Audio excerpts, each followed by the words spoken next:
Good evening, viewers of Ravenna Railfan 4070, and welcome to another spooky Halloween ghost story. Tonight, I bring you my very own, The Ghosts of the Doodlebug Disaster. It was just an ordinary day for engineer Thomas L. Murtaugh and conductor Harry B. Schaefer of the Pennsylvania Railroad, or so they thought. The warm summer air was blowing on that fateful evening of July 31st, 1940. The Pennsylvania Railroad employees would be responsible for the operation of a self-propelled gas-electric rail car called a Doodlebug. This particular car was the 4648. The 4648 departed Hudson at approximately 5:49 p.m., bound for Akron, Ohio. A 13-mile run that would go through Cuyahoga Falls. As the rail car approached the outskirts of Cuyahoga Falls, it happened. The crew got word that a 73-car freight train was barreling their way in the opposite direction on the single main line. 4648's crew was instructed to take the siding at Silver Lake, but somehow both the engineer and conductor missed where it was, as did their brakeman, though they were all familiar with the route. At exactly 5:58, a shrill whistle gave way to the thundering approach of the freight. The monstrous engines came into view, and both slammed on their brakes. The crew of the 4648 jumped just in time, but were severely injured. The freight slammed into the Doodlebug at a combined speed of 55 miles an hour, lighting its gas tank on fire and causing it to burst into flames. No one else on board survived. Railroad historian Stan Robinson closed his notebook and looked into the face of his friend Douglas Stanford. This story had become the pair's most important study in the last few weeks. Stanford stared up at an old railroad crossbuck with a sign lettered exempt written across it. "So, this is what it all happened?" he asked in his amazed Scottish accent. "Yes, indeed. All those years ago," Robinson replied, deep in thought. "I wonder what it would have been like to see it happen." "Well, I'm telling you one thing. I wouldn't trade places with the crew of the Doodlebug for anything. That'd be a haunting sight," Stanford commented. "Indeed, my friend, but would you have rather been the passengers? They died one of the most horrific deaths I can think of," Robinson argued. "Aye, 'tis true. But to be the crew, you would live with the memory of the wreck and be haunted for the rest of your life remembering that those passengers died because of you," Stanford interjected. "Ah, but was it their fault?" Robinson questioned curiously. "Aye, but of course it was, Stan. The blokes forgot about the dang siding," Stanford pointed out. "Tell me, though, how do three experienced railroaders not even set their eyes on a siding that they pass every day on their runs?" Robinson asked. "Get your head out of the clouds, dreamer boy. You have too many questions," Stanford chuckled. "We should head in, Douglas. It's getting dark." Robinson pointed to the dimming sky with its piercing stripe of orange and red growing narrower and narrower. "Aye, we should," Stanford agreed. The friends slowly walked across the former Pennsy branch and over to their car. 3 minutes later, the pair pulled into a local hotel that they had purposely chosen because of how close it was to the abandoned branch line. That night, Stan Robinson did not sleep well. The wreck was on his mind, but not in a disturbing way. Rather, he lay awake trying to figure out all the possible factors that could have caused or prevented the terrible incident from occurring. His curiosity was not helped by the fact that he knew the incident had happened decades ago and there was nothing he could have done about it. He felt if he could just go back in time, he might have been able to somehow stop the horrific crash. Douglas had been asleep since 10 o'clock, but it was now approaching midnight, and Robinson lay in bed lacking any sense of tiredness. Suddenly, Robinson's thoughts were interrupted by a long, low, mournful whistle, crying out shrilly in the night. He sat straight up in bed and listened closely. There it was again, the same long, loud whistle, breaking through the silence again. The rail historian looked over at his Scottish friend. Douglas was fast asleep, as a matter of fact, snoring, as if nothing had happened. Robinson waited and listened again. Surely he must have been hearing things. The only train track close enough for the whistle to have been heard from so clearly was none other than the abandoned branch line. A third whistle blew, then a fourth, then a horrifying high screech like old train brakes. "Douglas, wake up! Wake up!" Robinson hissed. "What in the name of the Flying Scotsman is the matter?" groaned Stanford as he sat up. I heard it! It's out there, coming from the south," Robinson exclaimed. "Hold on just a wee second." "Heard what?" Stanford asked. The freight train, the one from the wreck. It's here, I know it is," Robinson explained. "What kind of coconut brain must you have to create such a notion?" demanded Stanford. "Do you mean to say you didn't hear it?" Robinson asked. "Hear what?" Stanford bellowed. "The train. I'm sure it's coming, Douglas," Robinson replied. "I don't agree, lad. I heard nothing." "That old branch line's as tame as a pet rabbit's," Stanford protested. "Now go back to bed. You're hearing things. Banshees are an Irish tradition only." The next morning, Robinson woke to the rising sunlight, peeking through the hotel room window. "What time is it?" he groaned groggily. Good morning, Sleeping Beauty. I thought you'd never wake up," replied Stanford's Scottish brogue. "Very funny, Douglas. Now what time is it really?" Robinson asked, looking up into the eyes of his already dressed partner. All right, hold your horsepower. I'm just having a wee bit of fun with you," chuckled Stanford. "But no wonder you're still tired. I expect you are chasing headless chickens all night." "So the time is?" Robinson asked in annoyance. 9 a.m. Come on, you lazy horse. Let's get breakfast before they put it away," Stanford suggested.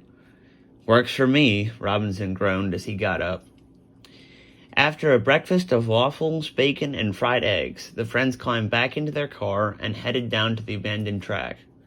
The two rail historians reached the abandoned branch and had a look over the old crossing again. To one side was a bridge spanning part of the Cuyahoga River. To the other side was a straightaway that pulled into a tight curve as the line disappeared into a menacing tunnel of trees. Most of the line was already well overgrown with bushes. "What we need," said Douglas thoughtfully, "is a map of the old route." "That'd be more help than blankly staring down this line all day," agreed Robinson. "That marker doesn't exactly say where the siding is either." "The surest way of finding where that siding is to hike down the line between here and Hudson. Who knows what it could be under all that overgrowth," Douglas pointed out. "True, but I agree we need a map first. And besides, walking all that distance would take us hours," Robinson countered. The two men headed back to their car and drove over to the local library. All they found was old news articles that didn't provide much more information than the memorial marker in Silver Lake had.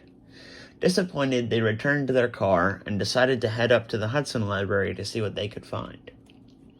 During their time at the library, the two friends learned that the old Pennsy line, now operated by the Norfolk Southern, had not always crossed the bridges where it ran in present day.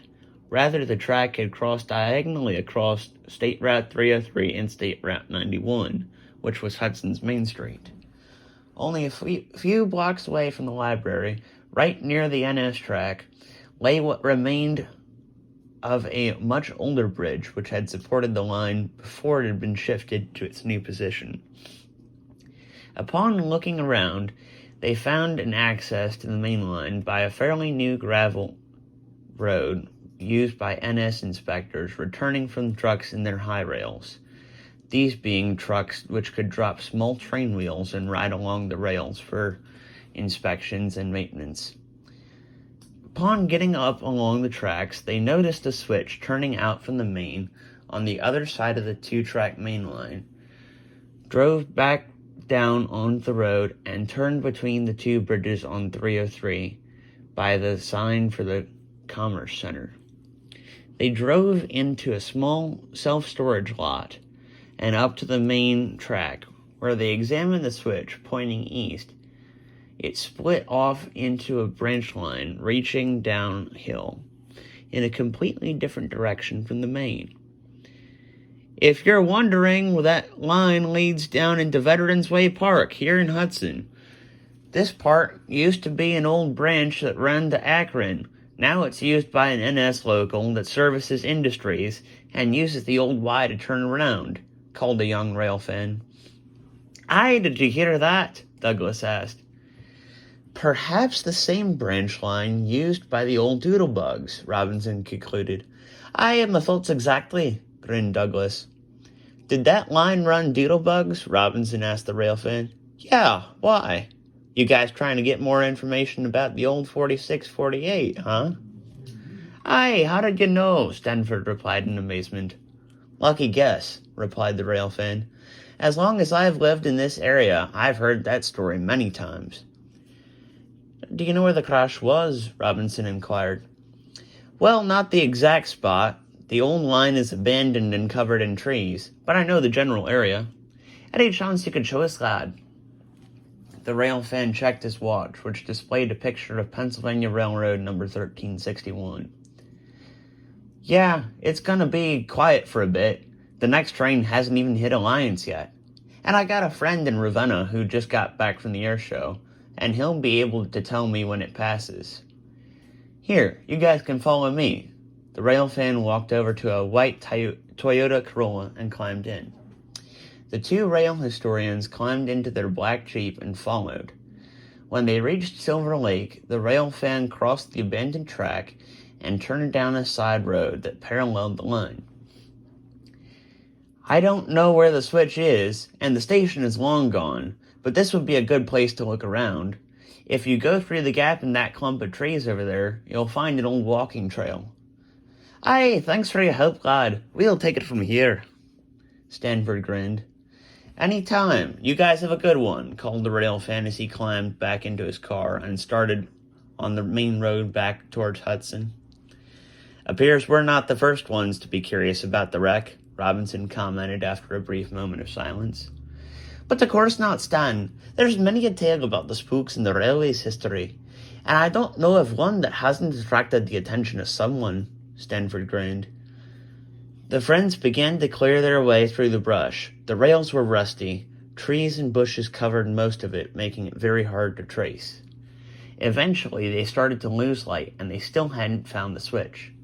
The friends had walked a considerable distance and decided to turn back towards their car. Upon returning to their car, they stopped to get gas and inquired about the whereabouts of the memorial marker, which told a brief history of the accident and listed all the names of the passengers.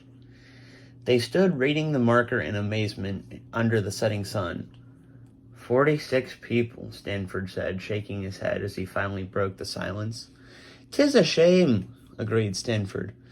Well, I hate to say it, Stan, but we'd better wait to continue our investigation till tomorrow. It's getting dark. Without another word, the pair returned to their car and headed back to the hotel. But about midnight that night, Stan Robinson was awakened by an odd whirring noise. The whirring was followed by the sound of an old-fashioned bell clanging rapidly, and finally, the offbeat bleating of an air horn. Robinson flew out of bed in a panicked state, his eyes wide and a nervous sweat dripping down his face. Now there was no doubt in his mind. He was hearing the ghost of Pennsylvania Railroad 4648. He had been quite sure he had heard the freight train only the night before, but Stanford's laughing had convinced him that it was only his ears playing tricks on him. But now he was absolutely sure. There was a ghost train coming down the abandoned tracks. He decided not to wake his friend, who was still sound asleep, and quickly threw on his coat and shoes. Desperately, he searched the countertop for the car keys in the dark, and upon finding them, raced outside. He jumped into the car and made a beeline for the tracks. He went to the place the young railfin had showed him and waited. Then it happened. Out of the foggy night, the horn sounded again, and a ghostly white doodlebug emerged from the darkness. Stenciled on the side of the old doodlebug in blood-red lettering was the number 4648. The sight was enough to hold Robinson so amazed and alarmed that he was right in place and too terrified to take a step. The doodlebug's haunting noises grew louder as it approached and roared past with a bone-chilling whoosh. "Wait! Wait!" Robinson finally managed in a hoarse voice. But the doodlebug kept on going. Robinson ran as fast as his legs could carry him in pursuit of the doodlebug, but knew it was of no use. The scariest part was that he already knew what was about to happen and had no way to stop it. The ghostly white doodlebug was now drifting through the trees and anything that was in its path, as if the line had never been abandoned and there were no obstacles. Robinson kept running until he thought his legs might just give way from under him, and then it happened. A spine-tingling shrill whistle screamed out of the misty night air. Like the sound of thunder, a ghostly white freight train with 2 steam engines at the helm came around the bend and rocketed towards the doodlebug. Robinson's heart sank. He knew he was about to witness the ghosts perform a recreation of that horrible accident back in July of 1940. Mere seconds before the inevitable impact, Robinson saw the crew of the doodlebug apply the brakes and then jump clear. The freight made a haunting screech as it also applied the brakes. Robinson watched as Murtaugh and Schaefer covered their faces in horror, and then with a boom that one could have imagined would indeed shake the ground out from beneath them, the 2 ghostly white trains collided. But even louder than the collision was the deafening cries of terror from the passengers. No sooner had they collided when Murtaugh's ghost suddenly rose to his feet and walked over towards Robinson. Robinson was in such shock he was unable to take a single step, let alone run away. So he found himself with no option but to let Murtaugh approach and see what he wanted. "The switch! The switch!" moaned the ghost of Murtaugh. "You must find it and divert us. Stop the collision and the ghost shall be satisfied. You cannot change the past, but at least we shall be able to rest in peace, not subjected to this horror night after unforgiving night. Should you fail, you who have seen us shall join us in death." Then, like a rapidly melting snow, the entire terrifying wreck vanished before his very eyes. Robinson slapped himself in the face, hoping it had all been a dream, but it had indeed been very, very real.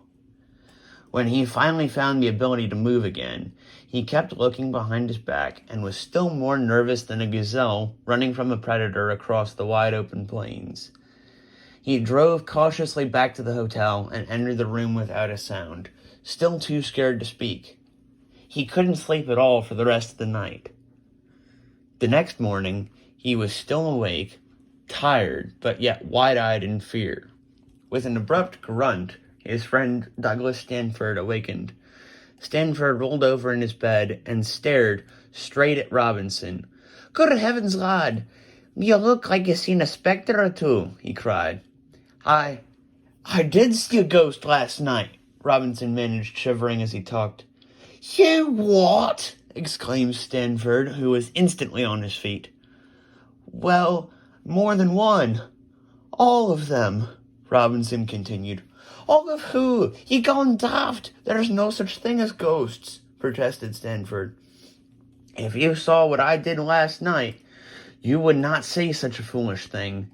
There would have been no doubt in your mind," Robinson retorted angrily.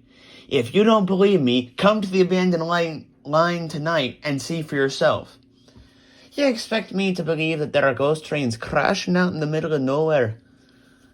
In the trees? Without a problem? Laughed Stanford. You are a sound sleeper. I haven't gotten hardly any sleep in 2 nights. You've known me a long time, Doug. Do I look like I am joking? All right. Don't get your knickers in a notch. I'll come down and see our silly spooks, but I'm willing to bet they won't even show up again. With or without you, I go back tonight, Stanford growled. Murtaugh gave me a mission. Now they're talking to you, are they? Ha! Well, you sit there wondering about it in that crazy brain of yours. I'm going to breakfast while it's still warm, Stanford decided. Without another word, the two went down to the lobby and didn't say another word to each other for the rest of the morning. But by that evening, Stanford was growing curious enough about his friend's story to make him want to tag along, and although particularly skeptical, he got into the car with Robinson without one hint of an argument. Making sure to be at the tracks long before the time the Doodlebug had appeared the previous night, the two found a place to leave the car in Silver Lake and began to walk the line in search of the switch. Robinson figured the line was so overgrown that part of the siding may not have sunken below the surface of the ground, and that their best chance was spotting it was to find the switch stand. Robinson walked along one side of the tracks and Stanford the other. As they reached a curve near the bridge that crossed the river, Stanford cried out in pain and went flying face first onto the ground. What did you find? Inquired Robinson. I done gone and tripped over the switch stand. It's under this bush, groaned Stanford. Suddenly, the pair heard a whirring noise in the distance. Robinson froze. Listen! Now do you believe me? Aye, it is true then. I don't know what else could make that noise except for an old pensy Doodlebug, Stanford concurred. Well, don't just stand there. Throw the switch, man, Robinson yelled. I got it, Stanford replied as he got to his feet. But by this time the whirring was getting much closer and increasingly loud. Stanford stomped on the keeper and prepared to flip the switch, but he didn't know that the old switch was sprung, and the stand came up and whacked him at incredible speed, sending him sprawling to the ground unconscious. It was then that the ghostly shape of 4648 came into view around the bend. Robinson remembered Murtaugh's words and saw his very life flash before his eyes. As quick as he could, Robinson crossed the tracks, closed the switch, and began the process of throwing it properly. The switch was old, rusty, and stiff, and he struggled to move it. By what seemed to be a miracle, he snapped it down into place just before the spooky white wheels of 4648 touched the points. 4648 screeched as her wheels entered the old siding, but to Robinson there could not have been a more relieving sound. Thank you, cried Murtaugh from the cab. And then, quickly as it had appeared, 4648 vanished. But just at that moment, the sound of a steam whistle blew in the distance. The two glowing white steamers from the night before came rushing down the line. Now that the switch had been changed once, it was slightly easier to move, and Robinson pulled with all his might, throwing it back into place. The deadly, fire-breathing locomotives thundered past with exactly 73 cars. From the caboose, an old brakeman held out his lantern and waved his handkerchief at Robinson. As he waved goodbye, his train also disappeared into the misty, moonlit air.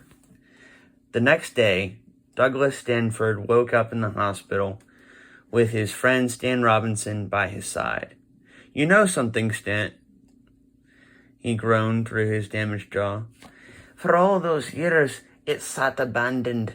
That switch can quite throw a packed punch. You were lucky, replied his friend. You missed seeing those horrible ghosts. I was never much one for the ghosts, Stanford wheezed in a pained laugh. But did you stop them? Yes. We've seen the last of them, smiled Robinson. Aye, that's good then. I think we've had our fill of the spooks and nonsense for a while. Stanford grinned, even though in pain. And so it was that in time, Douglas Stanford made a full recovery.